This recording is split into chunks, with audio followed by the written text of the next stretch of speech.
Retour de notre émission avec deux autres grands titres à vous développer. Nous irons à Oyem pour Ouganda-Mali. Dans quelques instants, vous verrez l'état du terrain tout à l'heure. Et puis, nous allons faire un premier bilan. Vous voyez qu'Africa 24 est très rapide. Mercredi soir, fin des matchs du premier tour, eh bien tout de suite bilan, c'est comme ça, Africa 24. Et puis notre invité, je vous l'ai dit, c'est un ancien grand défenseur. Tout le monde avait peur de lui parce qu'il mettait vraiment le pied. C'est M. Charles Topley. Bonsoir Charles. Bonsoir José. Et puis Saïd qui n'aurait même pas osé en tant qu'avant-centre approcher Charles Topley. Saïd, du coup, bonsoir. Ouais, bonsoir. Et puis Jorel lui qui, elle, fera un bon agent. Comme elle est avocat, elle fera un bon agent pour Charles Topley à l'époque, si vraiment bon. Bonsoir. Bref. Bonsoir. Bonsoir, Joël. Et pour l'instant web, eh bien, c'est Gaël Onana qui nous attend. Gaël, c'est à vous. Comme vous le savez, José, les internautes suivent de très près la Coupe d'Afrique des Nations qui a lieu en ce moment au Gabon. Ils ont tous leurs petits favoris, que ce soit au niveau des équipes, mais aussi des joueurs. Mais selon eux, qui finira meilleur buteur de cette compétition? C'est la question à laquelle nous les invitons à répondre à travers nos canaux habituels, les réseaux sociaux avec le hashtag A24CAN 2017 et l'adresse email can.gabon2017@africa24tv.com. Et puis, nous allons tout de suite voir l'autre rencontre du jour.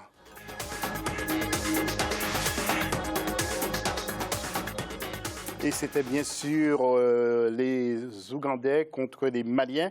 Et je peux vous dire bien que les Maliens sont très tristes ce soir, surtout ceux qui nous regardent, parce qu'ils sont très très nombreux au Mali à nous regarder, car une mauvaise entame peut-être aussi de la compétition.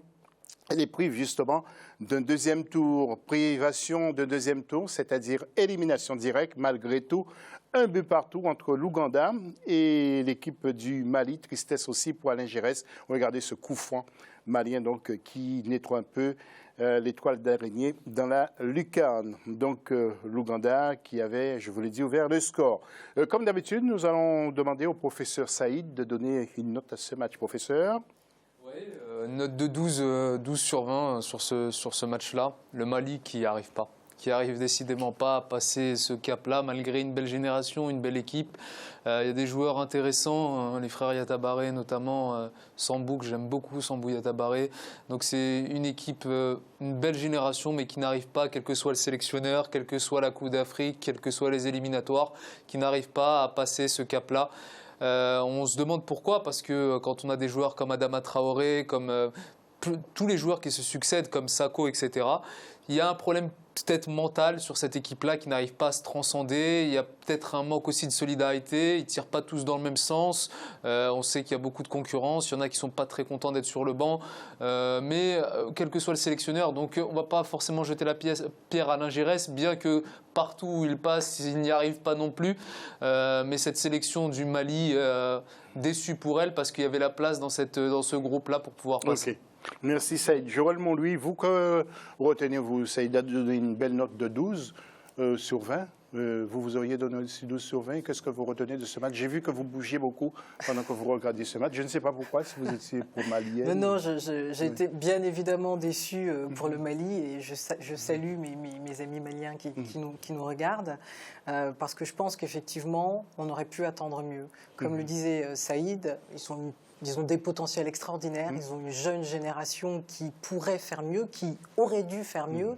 Effectivement, il y a un manque d'efficacité flagrant, ils ont énormément d'occasions, mais ça ne fonctionne pas. Donc effectivement, je pense que envisager le vrai problème d'un point de vue mental, comme le soulignait très justement Saïd, c'est l'une des seules voies, à mon avis, vers lesquelles il faudrait s'orienter. Donc déçu pour eux. Et ensuite, effectivement, l'Ouganda a marqué. Donc en plus, ils se sont fait peur en étant battus au score. Bon, finalement, ils ont réussi honorablement à faire un partout en revenant 10 minutes après. Bon.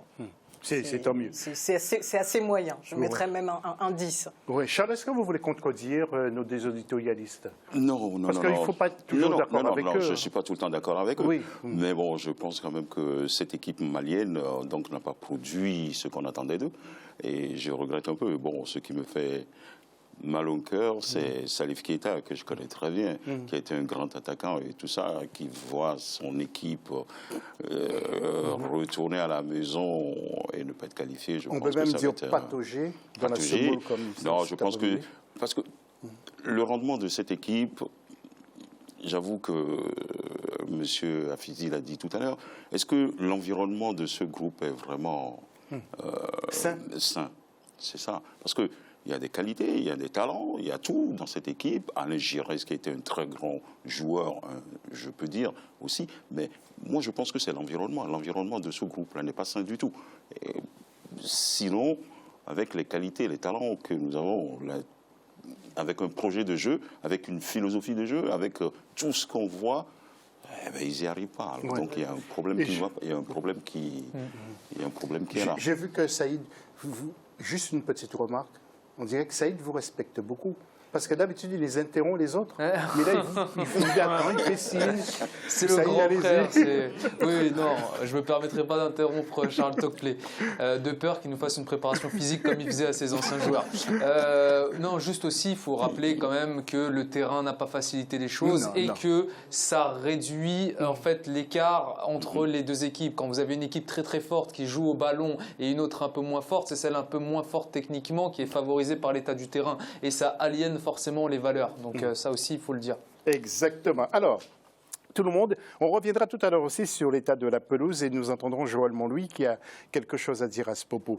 Tout le monde voit déjà le Sénégal, justement, pulvériser le Cameroun en quart de finale de cette CAN. Mais il faut savoir que même touchés physiquement, moralement, les Lions rugit toujours. Ils seront deux face à face. En ce moment, le favori, c'est bien sûr, et tout le monde le dit, le Sénégal. Mais tous ceux qui suivent le football connaissent l'histoire du football camerounais. Les deux pays ont eu et ont un potentiel qu'il est difficile de dire vraiment et qui remportera. Il est difficile de dire vraiment qui remportera justement ce défi. Alors, écoutons pour l'heure deux joueurs du Cameroun. Après le match contre le Gabon, il s'agit d'Adolphe Teke Kangang et Robert Dip També. Écoutez ce qu'ils ont dit. C'était le plus important. Quand on va jouer la phase de poule, c'est pour chercher une qualification en quart de finale et on l'a obtenu aujourd'hui. Maintenant, il faut déjà se pencher sur le prochain match. Bonne récompense parce qu'on a beaucoup travaillé en groupe.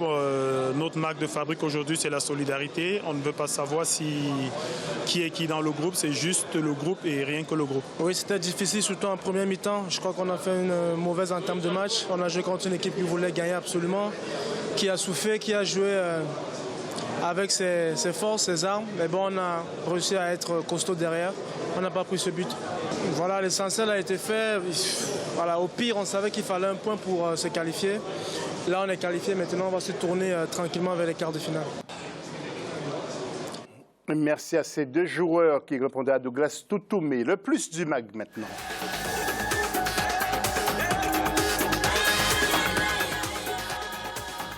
Et qui peut terminer meilleur buteur de cette CAN? Notre rédaction s'est penchée sur cette équation. Commentaire. Ouverte le 14 janvier 2017 à Libreville, les matchs de groupe de la 31e édition de la Coupe d'Afrique des Nations de football ont été clôturés ce mercredi 25 janvier avec les matchs du groupe D. À la fin de ce premier tour de la compétition, certains joueurs se sont bien comportés dans l'animation du jeu. Ils sont vus comme de sérieux prétendants au titre de meilleur joueur de la CAN au soir du 5 février 2017.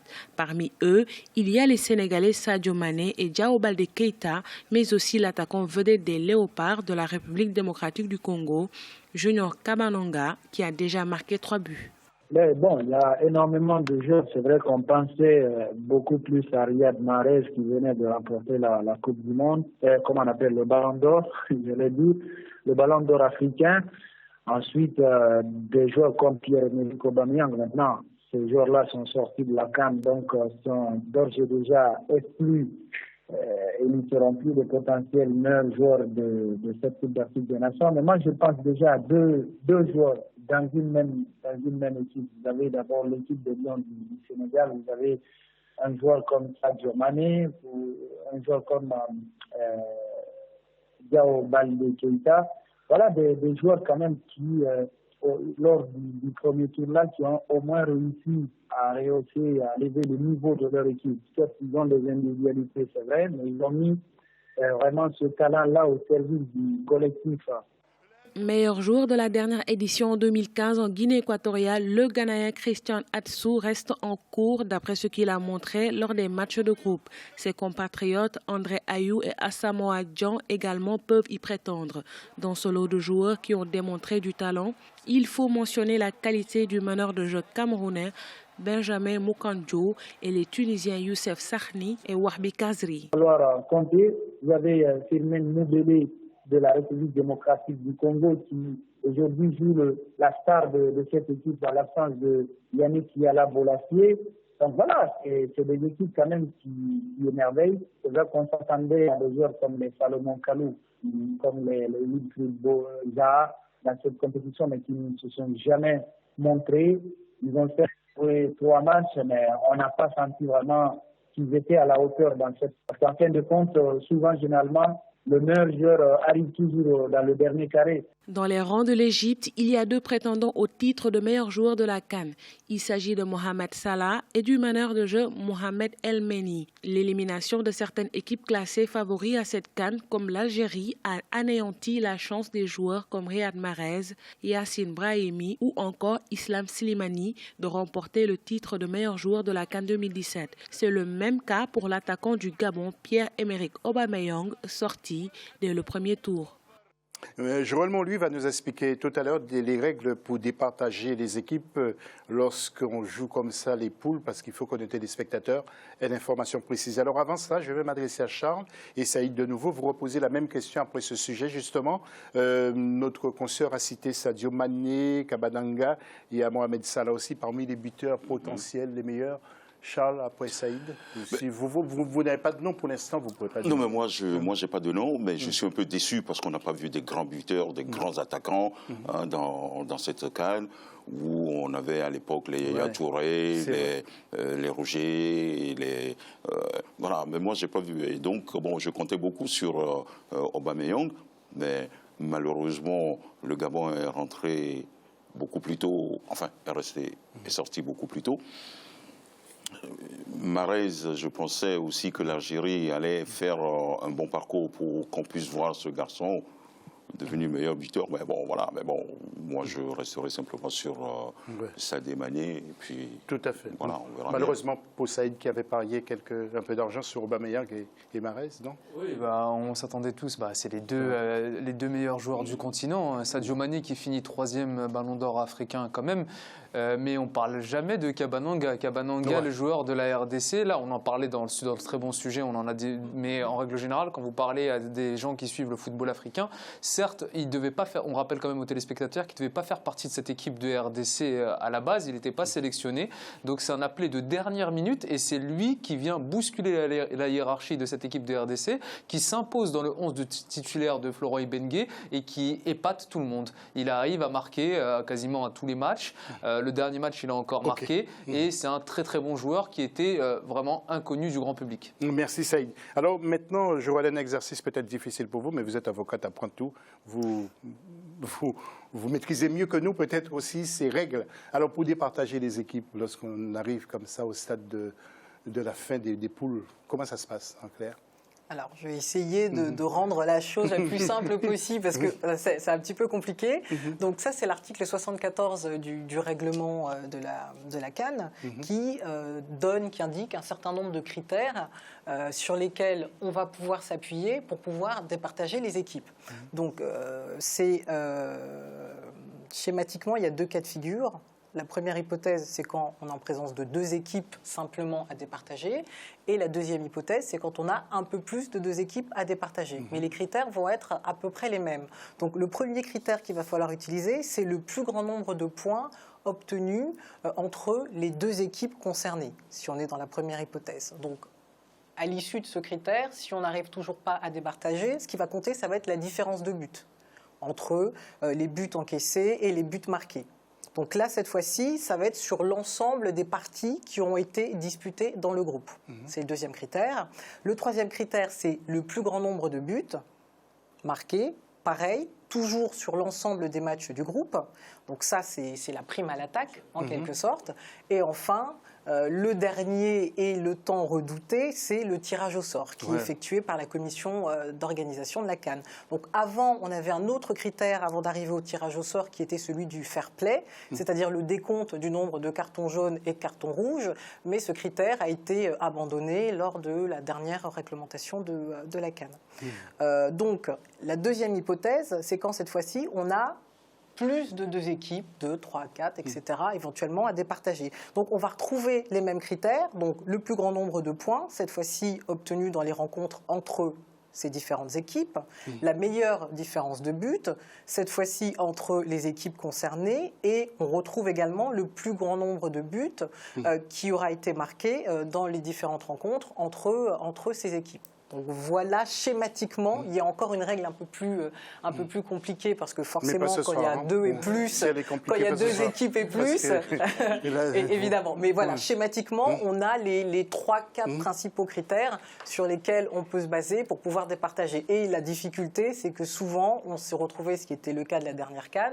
avec un partout, ce qui veut dire que les 3 premiers critères, on ne pouvait rien en tirer et on était obligé de se retrouver, ça avait été le cas du Mali qui avait été malheureux à ce jeu, on était obligé de se retrouver au tirage au sort. D'accord, je vois que ça se fait ce soir. Contre la Guinée. Ça nous suffit donc, franchement pour ce soir. Merci quand même. C'est intéressant de savoir ça, parce que oui, quand on est dans le milieu du football et on a une avocate aussi brillante, donc il faut qu'elle nous éclaircisse un peu ce qui se passe dans ces règlements. Et j'ai vu que Saïd en train de prendre note pendant ce temps-là. Vous avez bien fait. Mais il a intérêt, il a intérêt. Nous allons voir le tableau maintenant avant de mettre terme à cette deuxième partie d'émission. Donc je rappelle que le Ghana a perdu devant l'Égypte 1-0 et Ouganda-Mali 1 but partout. Au classement, Égypte termine en tête devant le Ghana. 3e Mali, 4e Ouganda, et se sont qualifiés. Donc Ghana et Égypte, et quart de finale de cette CAN, ce sera dimanche 29 janvier, avec Ghana face à la RDC et le Maroc face à l'Égypte. Ça nous a déjà dit qu'il ne faut pas le déranger dimanche, ni le téléphoner. Isole complètement. Après la pause, on se retrouve. À tout à l'heure.